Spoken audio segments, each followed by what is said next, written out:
Assalamualaikum warahmatullahi wabarakatuh.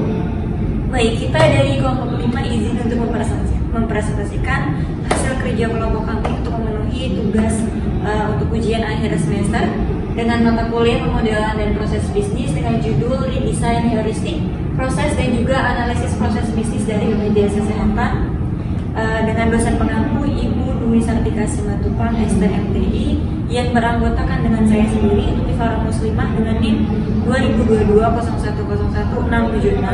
Saya Siti Aminah dengan NIM 2022-0101-696. Dan saya sendiri Antasania Zahra dengan NIM 2022-0101-681. Dan selanjutnya akan kita presentasikan mulai dari pertama itu oleh Kak Siti Aminah.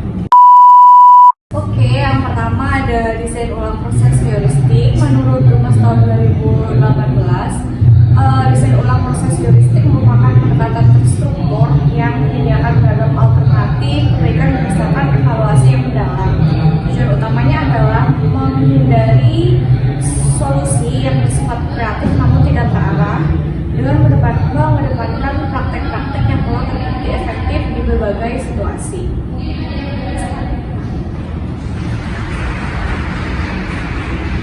Kemudian ada pendekatan yang digunakan dalam proses ulang pada desain ulang proses heuristik. Yang pertama ada paralelism dengan melakukan aktivitas secara paralel. Kemudian ada case based work, hilangkan pemrosesan batch dan aktivitas berkala. Kemudian yang ketiga ada activity elimination, hilangkan aktivitas yang tidak perlu. Kemudian empower, berikan kewenangan pengambilan keputusan kepada pekerja. Yang kelima ada triage, pisahkan aktivitas menjadi versi alternatif. Yang keenam ada case assignment, membiarkan satu peserta menyelesaikan sebanyak mungkin laka. Kemudian yang ketujuh flexible assignment, pertahankan peserta umum tetap tersedia selama mungkin. Kemudian yang kedelapan ada centralization, biarkan sumber daya yang tersebar secara geografis bertindak seolah mereka tersentralisasi. Selanjutnya ada studi kasus dari rancang ulang proses pembuatan kupon promo di startup online travel agency dari PT XYZ, perusahaan yang tidak bisa disebutkan, di mana perusahaan tersebut mengalami kendala dalam proses pembuatan kupon promo. Kendalanya adalah proses terlalu kompleks dan berlapis lapis. Yang kedua, banyak logika bisnis dan keseluruhan internal. Yang ketiga, tidak efisiensi dan menyulitkan tim operasional. Perusahaan tersebut memiliki tujuan rancang ulang proses bisnis. Pertama, ini meningkatkan customer centricity. Yang kedua, mengurangi aktivitas yang tidak bernilai tambah. Yang ketiga, mempercepat proses dan meningkatkan kepuasan pelanggan. Kemudian, pendekatan heuristik yang digunakan, yang pertama ada activity elimination, di mana perusahaan menghapus langkah prosedur yang tidak relevan untuk promo reguler. Yang kedua, parallelism, di mana beberapa tahap input dan validasi dilakukan bersamaan dan oleh sistem. Ketiga, empowerment, tim marketing diberikan kewenangan langsung untuk membuat dan menerbitkan kupon tanpa menunggu persetujuan manajerial. Yang keempat, case assignment, di mana satu orang menangani seluruh proses pembuatan kupon untuk satu kampanye agar lebih konsisten dan cepat. Dari proses heuristik tersebut menghasilkan di mana satu proses bisnis to be yang lebih ramping dan responsif. Yang kedua, wireframe dashboard baru untuk pembuatan kupon yang lebih intuitif. Dan yang terakhir, validasi dari pengguna internal menunjukkan peningkatan efisiensi dan kepuasan. Ya, selanjutnya kita masuk ke identifikasi dan discovery proses bisnis dari BPJS Kesehatan ini. Untuk visi misinya, mereka punya visi menjadi badan penyelenggara yang dinamis, akuntabel dan terpercaya untuk mewujudkan jaminan kesehatan yang berkualitas, berkelanjutan, berkeadilan dan juga inklusif. Untuk misinya sendiri, mereka punya 2 poin.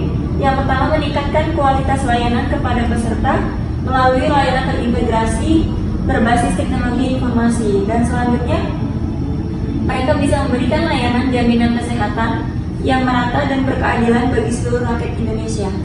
Selanjutnya, Pak, untuk pelayanan BPJS Kesehatan sendiri itu, yang pertama ada pelayanan kesehatan tingkat pertama, ada puskesmas, klinik, dokter keluarga yang terdiri dari administrasi, promotif, preventif, pemeriksaan, pengobatan, konsultasi, tindakan medis, rawat inap, obat-obatan, transfusi darah, dan juga laboratorium dasar.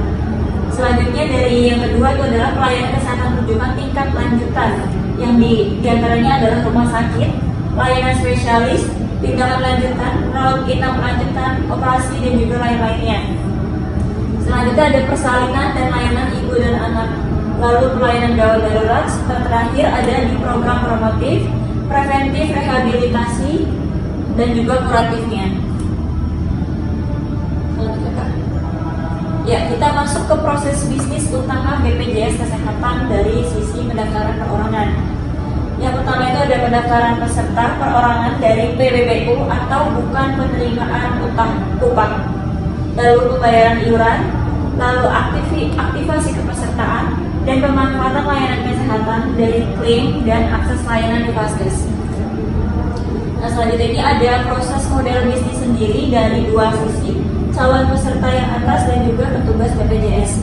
Untuk pendaftaran BPJS yang pertama, dia mengisi formulir pendaftaran online ataupun offline, lalu melampirkan dokumen persyaratan seperti KTP, KK, dan lain-lainnya. Lalu formulir dokumen dikirim ke BPJS. Setelah itu dia akan masuk dari sisi petugas BPJS, menerima formulir dan juga dokumennya. Di sini ada verifikasi data dan juga dokumen, dan data itu akan divalidasi. Jika dia diterima, dia akan mengirim nomor virtual account ke peserta. Dan jika sudah diterima juga, dia akan mengaktifkan kepesertaan setelah pembayaran dan akan ada notifikasi peserta sudah aktif. Lalu jika data itu ditolak, diinformasikan kekurangan atau bahkan kesalahan dokumen yang akan nantinya proses pendaftaran itu bisa dihentikan atau ditunggu perbaikannya. Baik, selanjutnya akan dilanjutkan oleh teman saya. Selanjutnya kita masuk ke permasalahan dan kelemahan proses bisnis pendaftaran BPJS Kesehatan Perorangan. Yang pertama itu ada keterlambatan dan ketergantungan pada proses manual pengiriman dokumen. Selanjutnya itu ada validasi data yang lambat dan rentan human error. Selanjutnya ada penanganan kekurangan atau kesalahan dokumen yang tidak efisien. Selanjutnya ada ketergantungan pada proses manual dalam pengiriman virtual account. Dan terakhir itu minimnya transparansi status proses bagi calon peserta BPJS. Selanjutnya kita masuk ke strategi desain ulang berbasis heuristik. Yang pertama itu ada penghapusan aktivitas.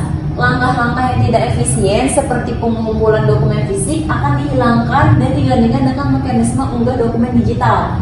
Selanjutnya ada paralelisme. Di sini proses verifikasi data dan pembayaran iuran itu akan dijalankan secara bersamaan untuk mempercepat alur kerja. Selanjutnya itu ada pemberdayaan. Di sini peserta akan diberikan akses penuh melalui aplikasi untuk memantau status pendaftaran dan klaim mereka secara mandiri. Selanjutnya itu ada penugasan kasus. Setiap kasus itu pendaftaran akan ditangani oleh satu petugas customer service mulai dari awal hingga akhir demi menjamin konsultasi pelayanan. Selanjutnya yang terakhir itu ada penugasan fleksibel. Di sini penugasan petugas itu akan dilakukan secara digital. Itu memungkinkan peserta dilayani oleh petugas yang tersedia di mana saja tanpa dibatasi